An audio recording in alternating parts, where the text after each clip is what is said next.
Without hearing the staccato voice of play-by-play announcer Chick Hearn, you could almost close your eyes and hear him say, "Swing left, shoot right," and know he was describing Jabbar's hook. Kenny Mayne with more on the man nicknamed Chick because he once found a chick in his shoe. It was November 25th, 1965. Lyndon Johnson was president. New episodes of Gilligan's Island were being produced. Chick Hearn was on assignment in Fayetteville, Arkansas. I had a Learjet at my command. Mr. Cook had arranged it to go to a Laker game that night. I get to the airport, and the pilot's going. So I get up to him, and I say, "What's the matter?" He said, "We're not going to go." I said, "I got to go." He said, "No, I don't like the weather." I said, "Baby, if you don't like the weather, neither do I. Let's get a beer." That's the last time Chick Hearn missed a Laker game. 31 and a half years, almost 3,000 consecutive games, nearly 1,000 games longer than Cal Ripken's streak. A streak predating every current NBA facility except the LA Sports Arena.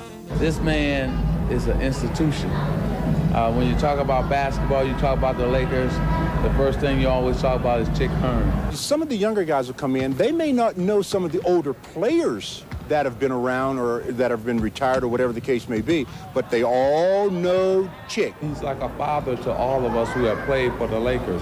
And whether they know it or not, most every sports broadcaster and all the nerve hooping amateurs who ever called their own play-by-play are his proteges. He invented a good part of common basketball terminology. Slam dunk really started with me with Wilt. Slam dunk, slam dunk, slam dunk. Down the middle, give the ball to Flint. Oh, what a slam dunk. When I first started calling distances for shots, now everybody does it, but people laughed at me. They said, "How do you know it's 25-footer?" He turns and shoots a 17-footer. Turn, shoot, 20-footer is straight and good. Van Exel underneath. Oh, what a scoop shot. An alley-oop scoop shot from 8 feet. You can't patent them, but yo-yoing up and down. Marshall yo-yoing up and down. No harm, no foul, no blood, no ambulance. Like Roberto Duran or Satchel Paige, he's one of those sports figures of unknown age. His colleagues guess he's 80, yet he shows no sign of decline. For that, he owes some debt to the Lakers. In 37 years, he's broadcast only 4 losing seasons. I've always had a superstar, at least one. First it was Baylor and West, that's 2. Then Will came, that's 3. Then Kareem Abdul-Jabbar, then Magic Johnson. And now? You better get it into Shaq if you're going. They do. His 17-foot. Oh, he hit it at the buzzer. The Lakers win. The Lakers win. Shaq O'Neal is the hero. It really makes your job a lot easier. I think he really tries to show that he is unbiased, and you know, deep down he's not. I want the Lakers to win, of course. But if somebody's better than the Lakers that game or that year, God bless him. Sort of like if your grandfather umpired your Little League game. Stockton goes over to the weak side. Oh, nobody guarding him, so he comes in.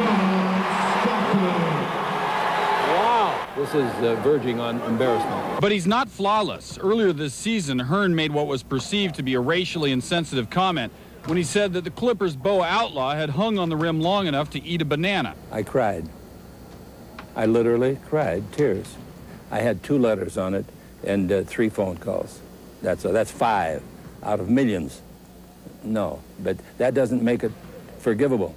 Not at all. I was wrong, totally wrong. If 5 people thought I was wrong, that's enough for me to apologize. After 37 years on the same beat, he still arrives at the arena 5 hours before the game, going over notes and stats, getting ready for game number 2,900 whatever in a row.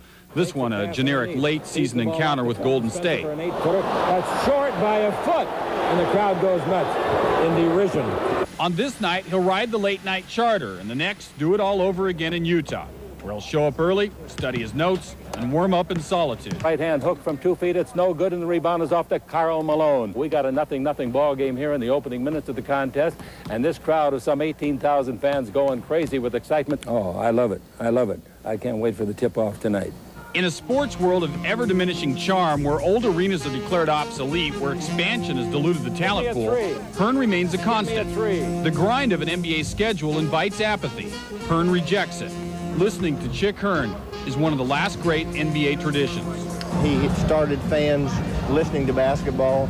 Their kids are listening to basketball, and their kids are listening to basketball. But I hope they don't put any signs on me saying this guy's too old to work. People talk about replacing players. I don't have any idea how the Lakers are going to replace Chick Hearn.